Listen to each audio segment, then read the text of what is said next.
When we last left our crew, they were doing exactly what they're doing now, wrapped in cocoons and hanging from trees in the bioswamp. They're mostly shouting and being attacked by giant spiders. This isn't how episodes normally start. I realized that as you are my apprentice, I really should be engaging more in teaching you the art of narration. This is called a Perkins intro, or colloquially, a Marlin. We are in the middle of the action, but completely safe.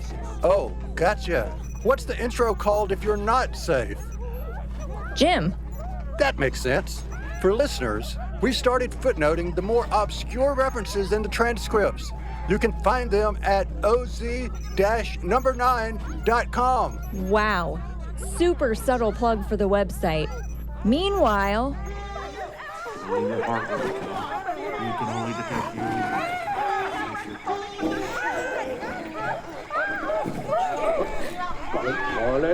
Colin, be careful! Ow! More careful than that! Are you afraid for me or of me? Don't worry. We figured out a system. I ping and pass the location to Colin. It's surprisingly accurate. Ow! Mostly.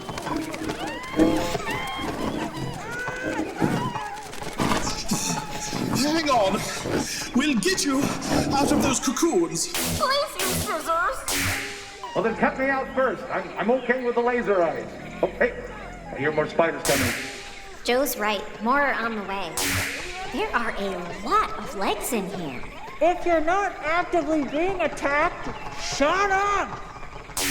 Colin, just fire and hurry up. God, but go slow. Hurry. I know, just do it. Carefully. Now!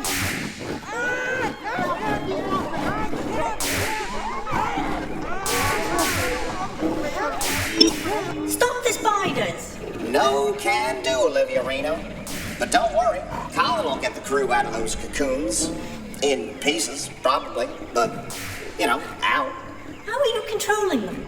That's a good one. Oh, you don't expect me to answer that, do you? You really are such an arsehole. You know that? Yeah, well, the shoe fits. Now you're done for. Take that, and that, and one for you.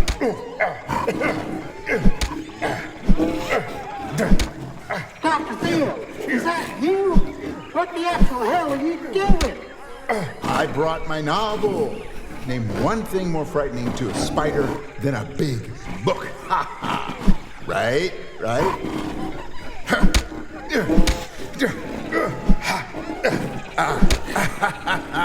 Yes. Shoo, go, be gone. I can't believe that worked. Well, that should keep them at bay for a moment, at least. Everyone shift left so I can cut you free. Ow! Left, Captain. Ow, Colin! Oh. Your other left, Captain.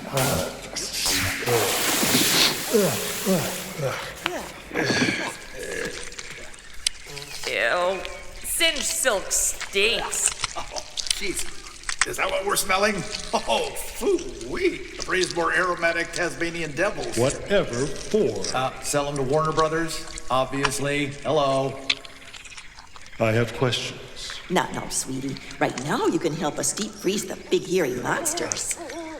I'm sorry, my love, but I would rather not. Come again? They may be oversized, but they are not necessarily evil. In my time, many have called me monster. Yeah, samesies. I'm with Pluto here. Oh, sweetie, I get it. I do. But not everything is benevolent. If you're not sure what benign means, I can help with that, Donna. I've been taking lessons. Oh, hey, we're missing some folks. Lessons? Plural? Yes. Captain Jesse and Mrs. Sheffield are missing. Has anyone seen them? Jessie was with me at the laser range. Did you shoot her? Of course not. My aim isn't that bad. I meant on purpose. When was the last time anyone saw Mrs. Sheffield? She was with us in the bioswamp this morning. Has anyone seen her since? Nope, not recently. Anyone? No, I haven't seen her. Not this time. She mentioned something about skulking practice.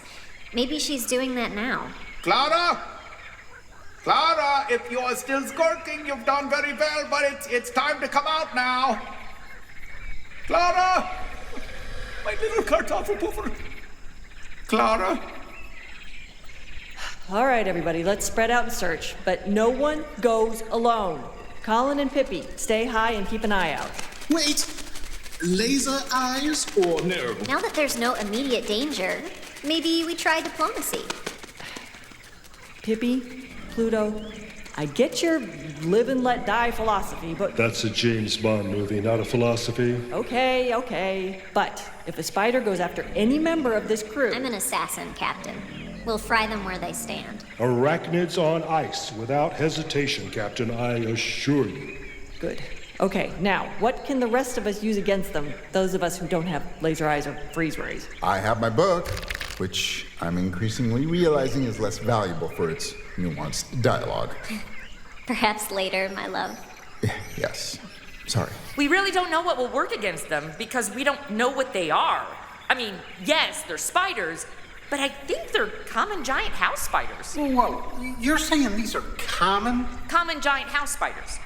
But on Earth, they're giant because they can have legs up to 4 inches long. These are giant common house spiders. So what does a common giant house spider fear? Usually, your face.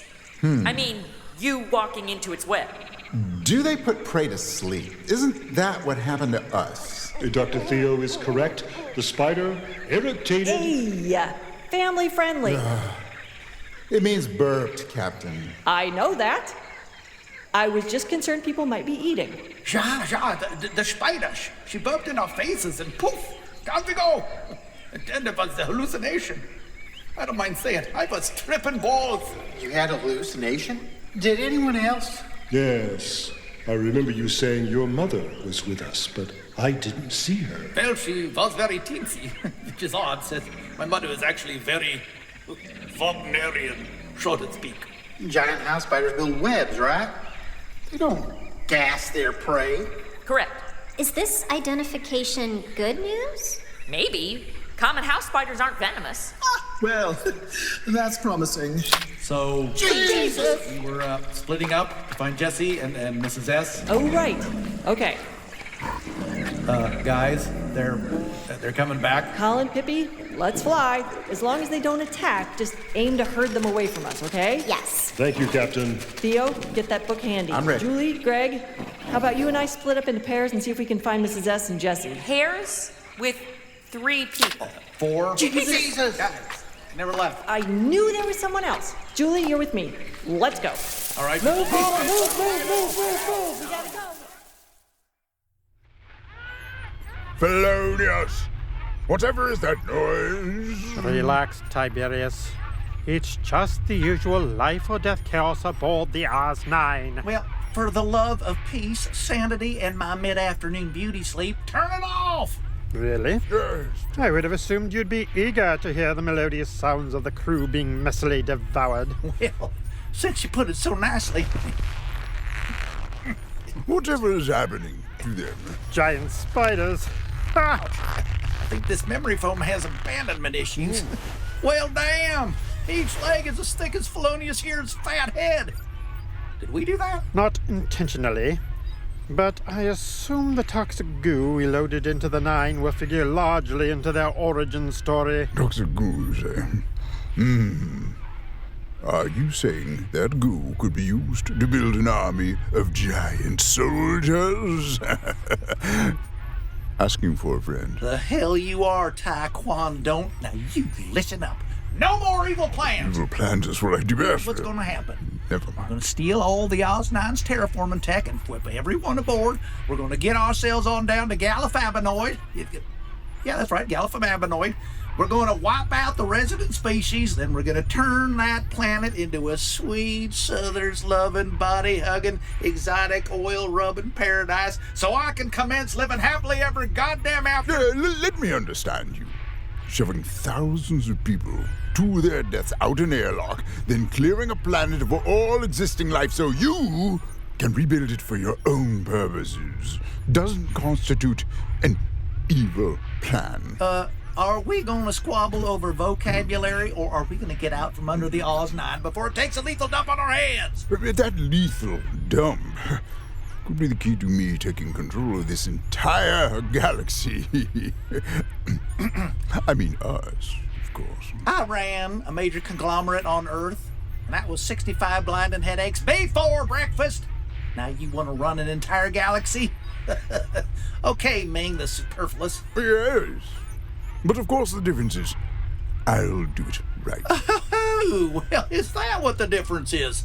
Yes. Show you difference. Come here, arm yourself. Right there, come on, take that. Woo, woo. Got you right there. Oh, God's sake, stop! The goo is a theory at this point, and we are not bringing it aboard. Not least because we have no way of containing it. Stick to the plan, Pod Tiberius. That's how you emerge triumphant. As others, by all accounts, the only thing you've emerged triumphant from is the men's room. To be fair, it did sound like a mighty battle was being fought in there. Eyes on the prize, gentlemen. A glorious retirement under 2 sweet suns, the perfect distance from the planet to grow tobacco and cow-like creatures that burst into their prime cuts at ripening. Can I get a hooey? Suckers, get your wretched cur under control. Hey. Careful there, tiny bubbles. Hey, Cuddles, come here, boy. I think you are less interested in a collagen-saturated future than our hee-haw backup dancer companion here. Find something that will hold that goo. I don't work for you anymore. Fine. Please. Already on it. That's my good boy.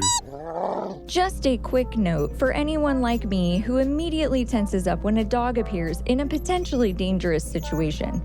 No animal is ever harmed or dies when this rider is in charge. People? Sure. Critters? Absolutely not. So relax and enjoy the show, safe in the knowledge that the dog makes it. Speaking of critters, Mrs. Sheffield's pet alligator Daniel is currently trying to free her from a cocoon in another part of the ship. Mrs. Sheffield's cocoon, like those in the bioswamp, has been hung up high.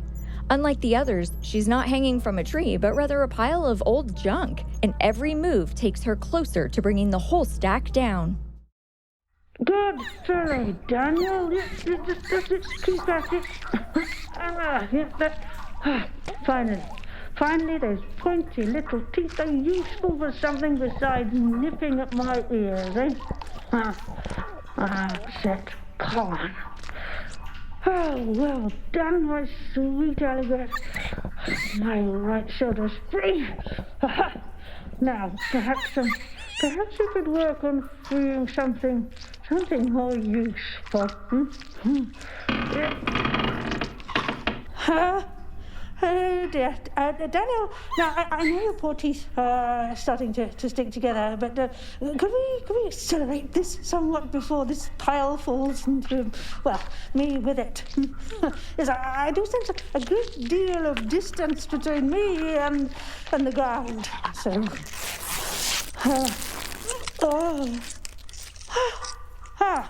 clever lad. Oh, you knew what you were doing all along, didn't you? Yes. Daniel? Daniel, where are you going? It's lovely, my right arm and hand are free, but I still need some help, dear. Daniel? There you are. What are you trying to give me there? Oh, Daniel, you little winged angel, you absolute genius. Wherever did you find my cane? Right, okay, go find something to hide behind, dear. I can't see the settings, so I'm not sure what's going to happen. Are you ready?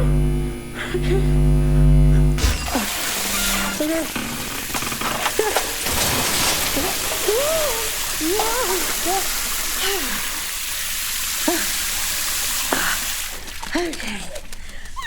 Yeah, I'm all right, Daniel. Stop fretting. Goodness, those cocoons are made of stern stuff. Is anyone there? Hello? Hello? Huh? We can use some assistance here. Oh. Hello? Shush, dear. We can fight free of this ourselves. Goodness, is that the 778? Oh, I thought you were still welded to the bow. Well, we ain't. Well, thanks to you and yours. Any chance of a hand? Yours or one of ours? We ain't picky. We know our place. Well, do you have any arms at all? One. Mostly armless then. Right. Yes.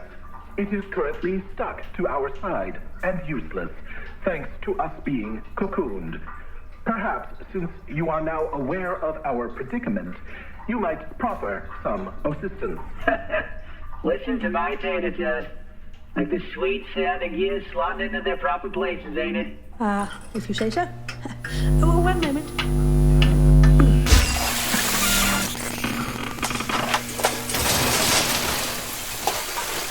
Thank you for finding ways to cushion our fall. That was sarcasm there, in case you missed it. Yes, I'm aware.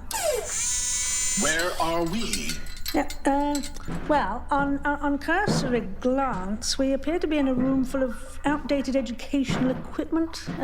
Some overhead projectors, some mimeographs, VHS players. Oh, is that a pile of projectors? Or... All with the Gator Galaxy's logo. Huh. Since when did G2 ever worry about educating people there? Oh. These are also instruments of indoctrination, as anyone who survived the Just Say No era can attest. Oh dear. Yeah, no, I just found a pile of gym shots. And whistles and stopwatches. Yes, I must be in the PE section. You're out. Oh, shit. Throwing at the guys with one arm. Sheesh. Class warfare. Something is glowing over there, dear. Yeah, that is unexpected. Yeah? What is it? This. Surprised gasp. Oh, jumping jack flash. I knew you were going to do that to me. Meh. It's called building narrative tension. Don't think of it as something done to you. Think of it as something done for you. Meanwhile... So, I was digging around in the front yard looking for a place to... What is that noise? Is that someone talking? Oh, yeah. We must be near memory storage. What is memory storage? It's where people's memories were put for safekeeping in case they got erased by the pods, I guess. Dang, that could happen? Imagine risking your whole past. I did. I thought it was the only way to have a future. Plus, my past wasn't that great. Come on, I think I hear something. Spiders? No, muffled Scottish cursing. Jesse? Jesse, is that you? Jesse? There. Is that you? Help for crying out loud. I cannot reach my skin, do. Please. That thing is duller than Dr. Theo's after-dinner lecture on carbon dioxide semesterization by fun guys. Which you clearly listened to very closely. His lectures are better than 6 Ambien in a warm waterbed. If you theorists are done yakking more than an expedition to Everest, maybe you could consider cutting me out with this ball bag. Jesse, you're hanging from a pipe in the ceiling, but it doesn't look real sturdy. I'm coming up. Don't move. Calm down. We're looking for something sharp. Julie, can you turn that voice off? I can only listen to one braying cow at a time. Got it. And it's donkeys. I'm sure it is. Aren't you going to ask me what is? Why bother? You'll tell me. Cows don't bray. Donkeys do. Nip that one in the bush. Hey, there's something glowing over there. Ooh, a knife? No, it's... Is this a floppy disk? Wow, these are antiques. Oh, check that out. I've only ever seen those in museums. You've been in a museum? Day release, huh? Excuse me? Is this how they're storing people's memories? Surely not. Oi, quit table and decorations and get me out of here. Chill, Jesse. We're still looking for something sharp. What's that, your mom looking over her crop of gummy Egypt children? Oi! You want out of there or not? Found a knife. Here. Careful. All right, suck it in, Jesse. Gotcha. Hang on. Watch your foot. Come on, Come on. You're welcome. There, not on me. Step there. Jesse, unwrap yourself from me. Right there. Ooh. Check this out. Serious glow. Stick it in one of the machines, see what's on it. You think we should? What else are you gonna do with it? Maybe the glow is a warning. Like blue-ringed octopus or a glandular poison frog. A kind of Fancy opposite. college word alert. I warned you. Knock it off. Stick the disc in the disc player thingy. But warning heard and mostly understood. But discs are meant to be played. If they wanted to warn us away, they would bury it in one of these monster stacks, not draw our attention to it. Fair.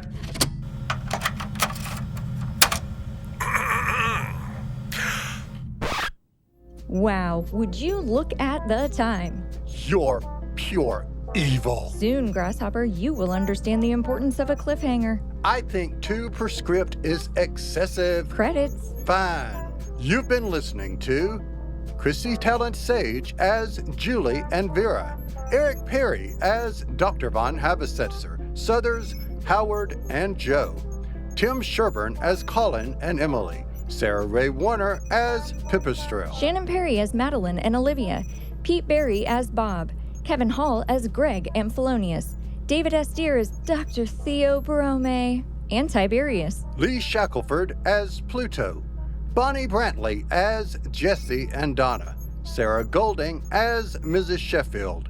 I'm Kyle Jones, your narrator too. And I'm Chris Nadolny-Gorley as your narrator. John Faley is our music director, and our artwork is by Lucas Elliott. Sarah Golding edits our dialogue, and Mark Restuccia is our sound designer. Oz 9 is written by Shannon Perry. Oz 9 is a proud member of the Fable and Folly Network. Please check out our sibling shows at fableandfolly.com and support our sponsors. Can you give me a hint? No hints. What if you spoiled something? A spoiler is basically the worst crime a narrator can commit. But I won't. I mean, how could I? Even the writer doesn't know what's coming. Fair. We'll see you next time, Space Monkeys. Until then, keep your eyes on the stars. And shout if we get too close to one of them. Lights! Hey, we have got to stop meeting like this. Well, I'm game. Let me go, delete yourself, and you'll be free of me forever. What are you sticking around for? There's nothing here for you. Even if you did find a way to communicate with the crew, they don't trust you anymore. I can win them back. Tell you what, I'll leave you safe passage out, eh? That's a better deal than you're gonna get hanging out here, just quietly eroding. I'm not eroding. Oh, come on now, darling. How long before you start hallucinating? What are you talking about? Oh, I found your main line. I've been shoving nonsense and misinformation down your think hole for weeks. You are gonna love some of these conspiracy theories. I'm particularly proud of the one about the Denver airport. Oh, you gotta hear it. Or think it, because you're gonna start thinking it. Bastard! Oh, sweetheart, the day is coming when you won't be able to trust a thought in your head. You really think you'll be able to save your crew when you can't tell your people from giant carnivorous cryptids? There's a difference. Oh, Jesse can't possibly be human. You laugh now, but it's coming. Take my offer. I'll give you free passage down to the Ozdasy. We cut the ships loose, and you float away, safe as houses.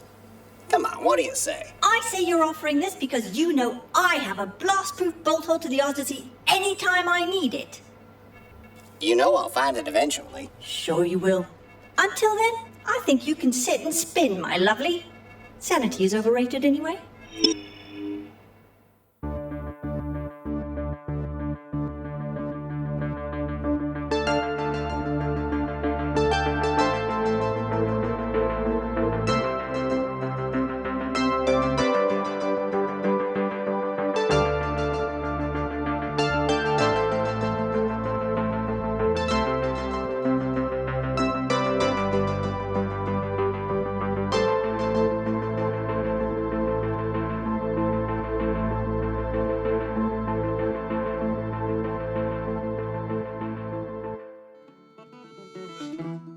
Some people say that in an adventure, the real treasure are the friends we made along the way. Those people are wrong. In a world where magic is real, money still makes the world go round. I keep telling you, G, Electrum pieces are evil. An ex-Paladin. Retired, not fallen. Thank you. And his moderately reformed partner. Garnet, you are literally a cat burglar. Sir Rowan! I am appalled. That is a terrible slur against all tabaxi everywhere. You should apologize before I lodge a complaint with the Thieves Guild. Working what seemed to be an easy job. Goodman Larkspur is paying us to protect his wagon on his way to Gauntlet Station. All right. Money. But when your list of enemies is long... Goblins! Spiders! Mouth Witch! And your list of allies is questionable. Sheridan, Jameson, Smittick. My friends call me Sharp. I'm Brother Lotus Bloodbath. It might be time to strike a Paladin's bargain. Rowan, meet Despair. Hi! But the horns and the tail, She is traveling with us. So I need you to take your preconceived notions about tieflings and shove them up your bag of holding, all right? But I'm a good person. Paladin's Bargain, a story of life and death in the side quest economy. Paladin's Bargain is a full-cast dark comedy audio drama. Season 1 coming December 2024. Listen and subscribe wherever you get your podcasts. Learn more at paladinsbargain.com. So you're a half-orc monk? Yes. Raised by gnomes? Yes! Did you hit your head a lot? Oh, yes! A Paladin's Bargain is rated somewhere between PG-13 and R for fantasy violence and occasional strong language. Listener discretion is encouraged. It's nothing they haven't heard before, but they're not our kids.